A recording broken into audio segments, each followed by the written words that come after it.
Ein Habazor is a small farming community just 4 miles from Gaza. As Hamas terrorists invaded on October 7th, this village became an unlikely stronghold of resistance. We realized for the first second that this is something different. We took the kids to the shelter, and then the chief of security sent us a text message, go to the fence, to the gate, to defend our people. They're invading to Israel. Pretty much every single kibbutz and small village around Israel has one of these big yellow security gates at the entrance, and most of the time they stay open, but the Hamas terrorists took advantage of that fact on October 7th by bringing jamming devices that wouldn't let people close those gates. And a split-second decision on the part of the guard at Ein Habazor probably saved hundreds of lives. As the attack unfolded, villagers found themselves drastically outgunned. My brother was the only one with the rifle. That time in the front gate when they came with a pickup full of terrorists and motorcycles. And they came fully armed. It wasn't just a terror attack, there was a military operation. So as you can see there, the gate was closed and my brother were like hiding behind this heavy piece of metal. And there were like snipers and machine guns and everything was trying to hit him. They also launched an RPG that just passed my brother's head and hit the tree behind us. Wow.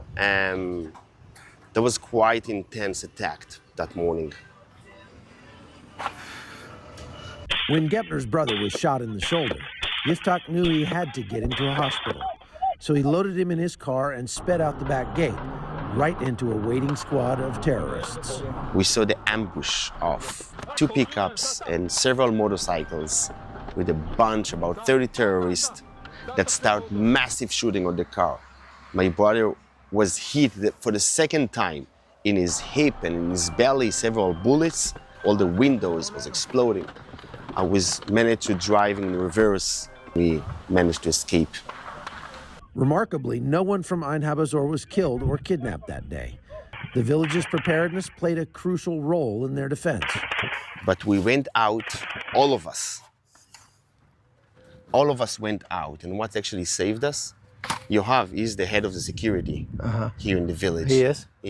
Yeah. And we being, a few months before October 7th, there was a lot of car stealing here in the village.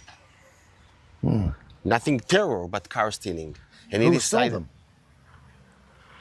Palestinians? No, not Palestinians, but people that we're not 100% sure, so I don't want to say, but... Wow. I didn't know there was that kind of crime in Israel. So we decided that we're going to take care of our security, no matter what. So instead of having like 12 people in the squad team, we enlarged to be 70 people that's ready to react. And there is a car stealing, we all, who is available, going there right away. And when the chief of security sent us a text message, they're invading, go out, we already had a group of 70 people that went out without even asking any question.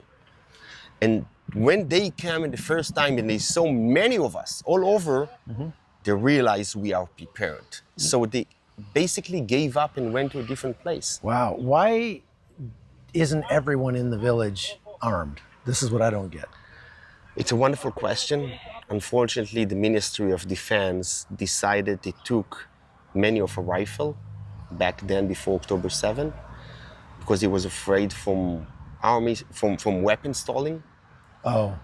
So they say it's more safe that we're gonna keep your weapon, but we need that here. Now it's a different story.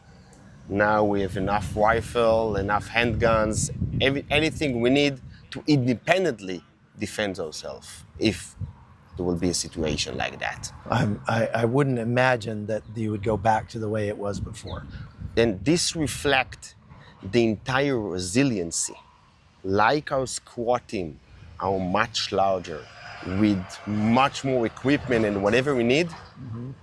This is just a reflection of everything will be the same. We will have a much better education system, much better financial system here, and the sport complex, the community, gardening, playground, whatever we need to have a better life. And this just shows we are here to stay. Now, months later, the village is rebuilding and growing stronger. So since October 7th, you what? So we are in a process of fundraising to take care for all our either security needs, but also the community needs, to increase the level of resiliency. You know, security, it's a very self-perceptions issue. Now, we are September 1st, this is the beginning of the school year, there are about 85% of the people that came back. This resilience isn't just about security. It's about building a thriving community in the face of adversity. We are opening a new sports center here in the Moshav. This is a tomato field. It's actually one of the greenhouse that one of our injured, a guy got rescued here and got treated. And those are cherry tomatoes planted just a few weeks ago. It takes about 60 days for this plant to become, to produce the cherry tomatoes, and you can start picking them up. The owner of this field went out early that morning with the axe in his hand. We're just going to be stronger because there is no other option that we're going to leave this piece of land, this beautiful piece of land,